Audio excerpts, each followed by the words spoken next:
besar daripada menghadapi musuh saat perang. Mereka membunuh kita atau kita membunuh mereka. Kaget sahabat, ini jihad. Jihad lawan musuh. Apa saja amalan yang jauh lebih tinggi daripada itu semua? Rasul menjawab singkat saja, zikrullah. Zikir kepada Allah. Assalamualaikum warahmatullahi wabarakatuh. Alhamdulillahirabbil alamin. Allahumma salli ala sayyidina Muhammad wa ala ali sayyidina Muhammad. Sahabat media amalan, pada kesempatan kali ini kita akan melihat ceramah dari Syekh Ali Jabir tentang amalan ringan yang keutamaannya sangat luar biasa. Baiklah sahabat media amalan, langsung saja kita simak tayangan berikut ini. Luar biasa indahnya zikir. Bapak Ibu, zikir itu termasuk salah satu amalan sederhana. Pahalanya di sisi Allah jauh lebih besar. Sampai Rasulullah SAW menjelaskan di hadis yang sahih, ala unabbiukum bi afdali a'malikum wa azkaha 'inda malikikum wa khairul lakum min infaqidh dhahabi wal warq wa khairun min an takhruju lil jihadi fi liqa'i aduwikum fayadribu a'naqakum wa tadribu a'naqahum. Ya Allah, banjir sekali hadis ini. Apakah kalian mau tahu saya memberikan amalan kepada kalian? Rasul ini berbicara sama sahabat. Saya akan memberikan amalan jauh lebih mulia di sisi Allah, jauh lebih baik daripada amalan yang lain, jauh lebih besar pahalanya daripada mensedekahkan emas dan perak dan mensedekahkan segala harta. Jauh lebih besar daripada menghadapi musuh saat perang. Mereka membunuh kita atau kita membunuh mereka. Kaget sahabat, ini jihad. Jihad lawan musuh. Apa saja amalan yang jauh lebih tinggi daripada itu semua? Rasul menjawab singkat saja, zikrullah. Zikir kepada Allah. Fadhkuruni,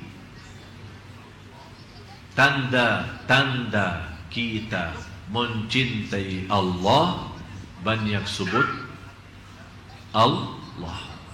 Kalau kita berbanyak sebut Allah, berarti kita akan termasuk orang yang akan Allah sebutkan nama kita. Fadhkuruni. Kalau kita menunggu Allah juga zikir kepada kita, bagaimana Allah zikir kepada kita? Kan fadhkuruni, zikir kepada Allah. Azkurkum, zikir Allah kepada kita. Apa zikir Allah kepada kita?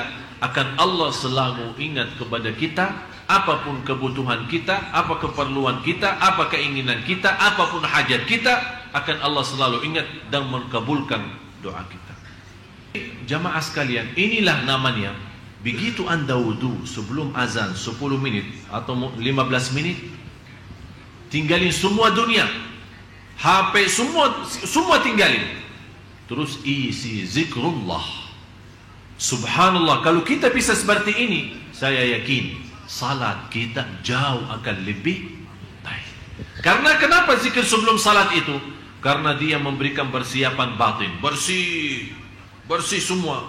HP jauh semua bersih. Jadi fikiran zikir. Yang dimegang tangannya boleh tasbih atau pakai jari sendiri. Terus zikir. Begitu sudah masuk Allahu Akbar, ikuti dengan suara azan, dan habis azan angkat tangan berdoa. Subhanallah, indah. Belum ikamat, belum kita selesai sunnah qabliyah, kita sudah siap batin dengan cahaya zikir. Begitu masuk salat, waktu wajib kita, ternyata nikmat salat.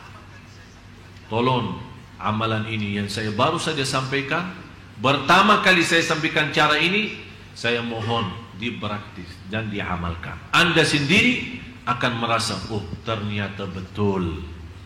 Yang paling berat, kita mengutamakan Allah saat punya keinginan. Contoh, di sini ada muncul dua hal. Pertama, mau enggak salat malam? Yang kedua, tidur aja. Jadi tidak ada tidur enggak, tidak ada. Tapi yang ada, mau salat malam enggak? Tidur aja. Ini yang kedua. Di sini, supaya bagaimana kita bisa mencintai Allah, di sini ujiannya. Allah melihat kita sudah nawaitu dengan alarm jam 3 atau jam 2, berarti kita sudah ada niat kan? Ada niat. Tapi ini niat tidak cukup. Harus ada bukti. Begitu kita mendengar, kalau kita tidak mendengar sampai sudah ketiduran, tapi benar-benar tidak merasa, tidak mendengar, Allah Maha tahu kondisi dan keadaan kita. Tapi Allah tidak akan memberikan keistimewaan bagi orang. Begitu dia megang HP-nya, matiin, kemudian dia tidur. Padahal ada bisikan, salat malam enggak, tidur aja. Tapi dia mengutamakan tidurnya daripada itu, namanya tidak bakal dicintai Allah. Karena yang membuat kita bangkit dan bergerak untuk bisa salat malam, di sini kan ada katanya bisa menguasai nafsu, melawan hawa nafsu. Di sini hawa nafsu ini apa? Hawa nafsunya di sini apa? Mau tidur. Berarti tidur itu kan enak. Salat malam jauh lebih enak. Tapi nafsu kita mau istirahat. Tapi hati nurani kita mau menghadap Allah. Orang yang bangun dan dia mampu melawan hawa nafsu dan semangat. Bagaimana dia semangat? Dengan zikrullah. Alhamdulillahilladzi ahyana ba'da ma amatana wa ilaihi an-nusyur. Astaghfirullahaladzim, bismillah, tawakkaltu Allah. Bangun, baca ayat al-kursi, baca apa saja supaya menghilangkan syaitannya. Begitu anda bangun, begitu anda wudu, Allah subhanahu wa ta'ala setiap titisan air wudu membawa dosa keluar. Begitu anda salat, akan Allah cahayakan rumah. Malaikat di langit melihat rumah itu keluar cahaya, orangnya di dalam rumah lagi salat malam. Kalau kita sudah menjadi kebiasaan, ketika satu malam kita memang sakit, sudah alarm sudah mau bangun, tapi sakit betul. Ternyata begitu kita bangun tapi tidak kuat. Malaikat melihat, ini rumah biasanya ada cahaya keluar. Kok ini malam tidak keluar cahayanya? Turun salah satu malaikat mau ambil berita, ini ada apa? Begitu mereka turun, salah satu malaikat, oh orangnya lagi sakit. Naik lagi, dia sampaikan kepada malaikat, orangnya lagi. Semua malaikat di langit rapat mendoakan, ya Allah sembuhkan. Subhanallah. Berarti malaikat sendiri menhayati cahaya salat malam kita. Sebagaimana kalau kita keluar malam, kita kadang-kadang melihat langitnya terang, kan? Itu katanya cahaya dari langit turun. Tapi kapan bisa cahaya dari bumi naik? Jangan sampai malaikat melihat malah ternyata gelap. Semua gelap. Karena cahaya yang bisa tembus ke langit bukan lampu PLN ya, bukan listrik ya, tapi yang bisa tembus ke atas adalah semua cahaya nurani kalbu kita saat kita lagi salat malam. Oleh karena itu, salah satu amalan yang bisa membawa kita dicintai Allah, harus anda mampu menguasai dan melawan hawa nafsu kita. Terutama saat merasa nafsu kita ingin sesuatu duniawi, ingin istirahat, ingin tidur, ingin mencari rizki tapi yang haram, tidak mau membedakan halal haram. Tapi di situ kita lawan, karena nafsu kita, mohon maaf, jiwa kita itu kan istilahnya mau yang enak-enak saja, tidak mau capek, yang enak-enak saja. Tapi begitu kita lawan, bukan yang enak diri saya, tapi yang enak Allah. Apa yang dienak Allah, apa yang disenang oleh Allah, apa yang diridai oleh Allah. Di situ kita selalu menanamkan dalam jiwa kita adalah kekuasaan hanya di tangan Allah. Jangan sampai memberikan nafsu kita yang memiliki kekuasaan. Di situ kita lama-lama akan memiliki hati yang sudah rusak. Begitu kita mau perbaiki, susah memperbaiki. Rata-rata jamaah kita sudah hafal Asmaul Husna. Hafal enggak? Hafal. Bisa rasakan artinya enggak? Hah?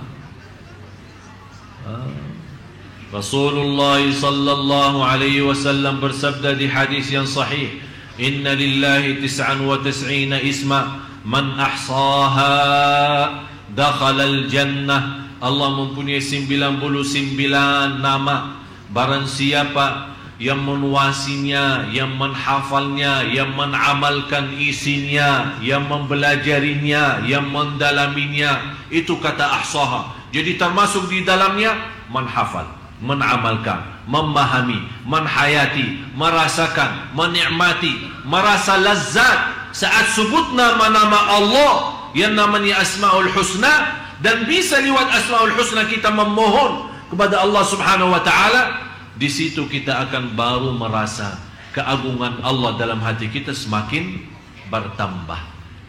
Sayang kita sama Allah semakin tinggi, cinta kita semakin mulia. Begitu juga saat kita berdoa kepada Allah lewat Asmaul Husna, perhatiin, Ar-Rahman irhamni, Razzaq urzuqni, Ghaffar irfirli. Jadi kita saat kita saking sudah memahami, jangan anda berkata Ya Rahman urzuqni. Oh Ya Rahman urzuqni, Ya Razzaq urzuqni, Ya Karim muliakan, Ya Ghafur ampuni, Ya Rahman rahmati. Jadi anda sudah memiliki pemahaman Asmaul Husna sampai anda bisa meminta dengan Asmaul Husna sesuai arti dan makna. Faham Bapak Ibu? Itu namanya. Barang siapa yang mampu menghafal, memahami, menhayati, dan sampai dia bisa berdoa kepada Allah lewat Asmaul Husna, kata Rasulullah dijanjikan akan masuk surga Allah Subhanahu wa taala. Jadi mulai dari hari ini, kalau kita baca Asmaul Husna, lebih baik setiap hari kita bawa satu nama, tapi kita bisa mengerti apa isinya dan apa dalamnya. Faham Bapak Ibu? Yang kelima, kepasrahan hati di hadapan Allah Subhanahu wa taala. Bagaimana pasrah hati? Maksudnya keluarin hati dari dada kita terus kasih ke Allah. Apa itu pasrah hati? Hah?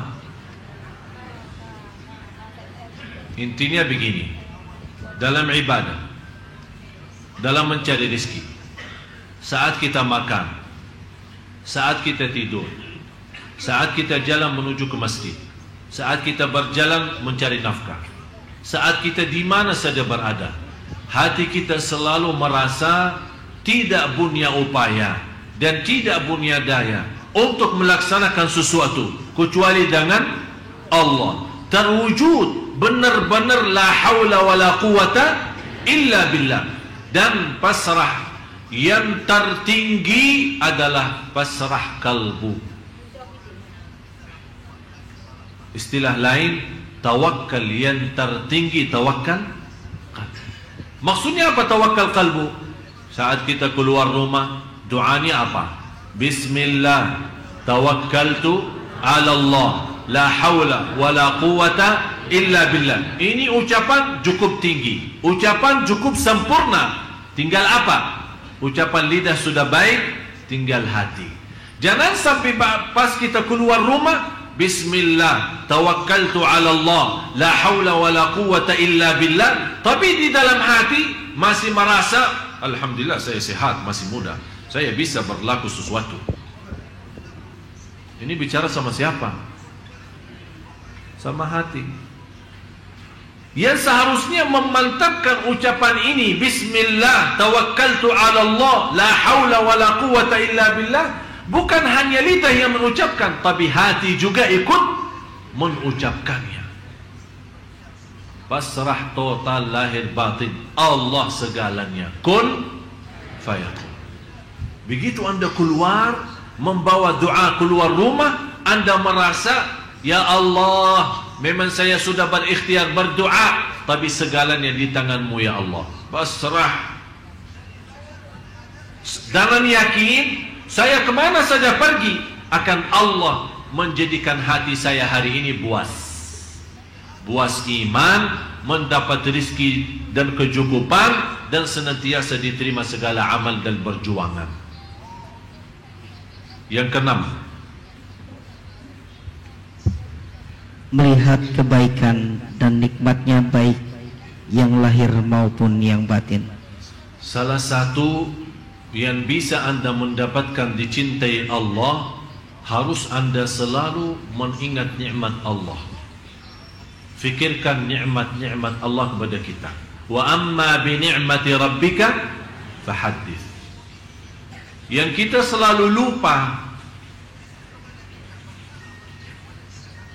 kita sibuk mensyukuri nikmat, tapi lupa mensyukuri yang memberikan nikmat. Kita sibuk menikmati nikmat, tapi kita lupa mensyukuri yang memberikan nikmat. Kita sibuk untuk menghadapi cobaan, tapi kita lupa minta tolong dari yang memberikan cobaan. Jadi selalu kita bayangkan, jangan Anda melihat posisi ujian. Kenapa manusia dinamakan dalam Al-Quran, innal insana ladzalumun kafar, wa in ta'uddu ni'matallahi la tuhsuha, innal insana ladzalumun kafar. Sungguh manusia amat zalim dan amat kafir. Amat zalim apa? Dia menggunakan nikmat yang telah diberikan oleh Allah yang tidak mampu dihitung. Dia menggunakan nikmat itu untuk menzalimi dirinya. Yang kedua, dia sangat kafir. Dia tidak mensyukuri Allah dan merasakan kemuliaan yang telah diberikan oleh Allah lewat nikmat-nikmat itu. Berarti dia mengkafirkan nikmat. Dia berkufur terhadap nikmat. Dinamakan oleh ulama kufrun ni'mah, kufur nikmat. Jadi Anda sebelum melihat sisi cobaan, yang seharusnya Bapak Ibu Anda melihat sisi kenikmatan. Bunia mata masih bisa melihat Al-Quran, bunia lidah masih bisa menyebut nama Allah, bunia telinga masih bisa mendengar azan dan kalam-kalam yang baik, bicara-bicara yang baik. Anda masih punya kaki bisa berlangkah-langkah menuju ke masjid silaturrahim dan kemana-mana mencari nafkah dan rezeki yang halal. Anda masih punya nafas yang bisa menaturkan nafasnya untuk Allah subhanahu wa ta'ala. Saya bertemu beberapa hari lalu seorang ibu sudah usia 90 tahun, sakit, tidak bisa bergerak. Begitu saya datang silaturrahim, saya bertanya, bagaimana Bu keadaannya? Dia menjawab, Alhamdulillah. Tapi dalam kata Alhamdulillah benar-benar tersentuh hati saya. Saya bilang, Ibu, Alhamdulillah atas apa? Ibu lagi sakit, sakitnya parah dan tidak bisa bergerak. Dia menjawab, Alhamdulillah masih bunya 3. Bunya hati terisi iman, bunya lidah menyebut nama Allah, bunya akal masih bisa sadar siapa diri saya terhadap Allah. Dia sudah tidak melihat sakitnya, tidak melihat kakinya yang tidak berfungsi, tidak melihat tubuhnya yang tidak bisa bergerak, tapi dia melihat nikmat, bukan melihat ujian. Di situ dia merasa kenikmatan cukup besar, malah dia merasa masih kekurangan syukur. Itulah namanya hamba yang dicintai Allah. Karena kita orang mencintai Allah, semua nikmat terhitung.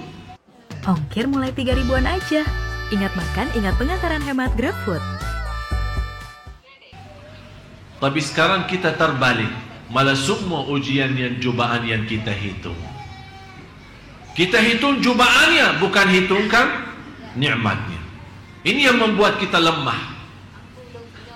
Wa amma bi ni'mati rabbika fahaddits. Oleh karena itu jamaah sekalian, begitu Anda diuji Allah, jangan lihat apa itu ujiannya, Tapi lihat berapa masih tersisa nikmat yang lain. Kalau Allah berikan 100 nikmat, yakini yang ujiannya hanya 2, Anda masih bisa menikmati 98. Jangan Anda rugi iman gara-gara kehilangan 2 nikmat. Akhirnya mendapatkan cobaan yang jauh lebih besar adalah kehilangan iman dan kehilangan syukur. Tidak usah fikirin sebagaimana ibu yang tadi. Dia sudah tidak melihat sisi sakitnya dan tidak melihat umurnya dan tidak melihat dia tak bisa bergerak, tapi dia masih bisa merasakan iman, yang kalbu yang terisi iman. Lidah masih Allah izinkan untuk sebut nama Allah, dan akal masih bisa sadar. Kata ibu, saya kenal banyak keluarga saya, malah jauh lebih muda daripada umur saya, tapi sudah, istilahnya bikun ya, sudah tidak bisa nyambung. Tapi dia masih bisa, begitu dengar azan, dia bisa berfikir, oh ini salat, ini waktu salat, ini waktu Quran, ini waktu zikir, ini nikmat besar. Begitu dia merasa nikmat seperti ini, walaupun dia merasa hanya memiliki 3 dibanding ujian, ternyata 3 itu jauh lebih besar, memberikan keringanan menghadapi cobaan dan ujian. Oleh karena itu Bapak Ibu, salah satu yang memberikan energi dan kekuatan menghadapi cobaan dan ujian, jangan lihat ujiannya, tapi lihat kenikmatan nikmat-nikmat yang masih ada. Jangan sampai Allah cabutkan nikmat itu, malah bertambah kita rugi itu. Sahabat Media Amalan, baru saja kita sudah menyaksikan ceramah dari Syekh Ali Jabir tentang amalan ringan namun keutamaannya sangat luar biasa. Baiklah sahabat Media Amalan, sampai di sini dulu perjumpaan kita pada kesempatan kali ini. Semoga video ini bisa bermanfaat bagi kita semua. Amin ya rabbal alamin. Wassalamualaikum warahmatullahi wabarakatuh.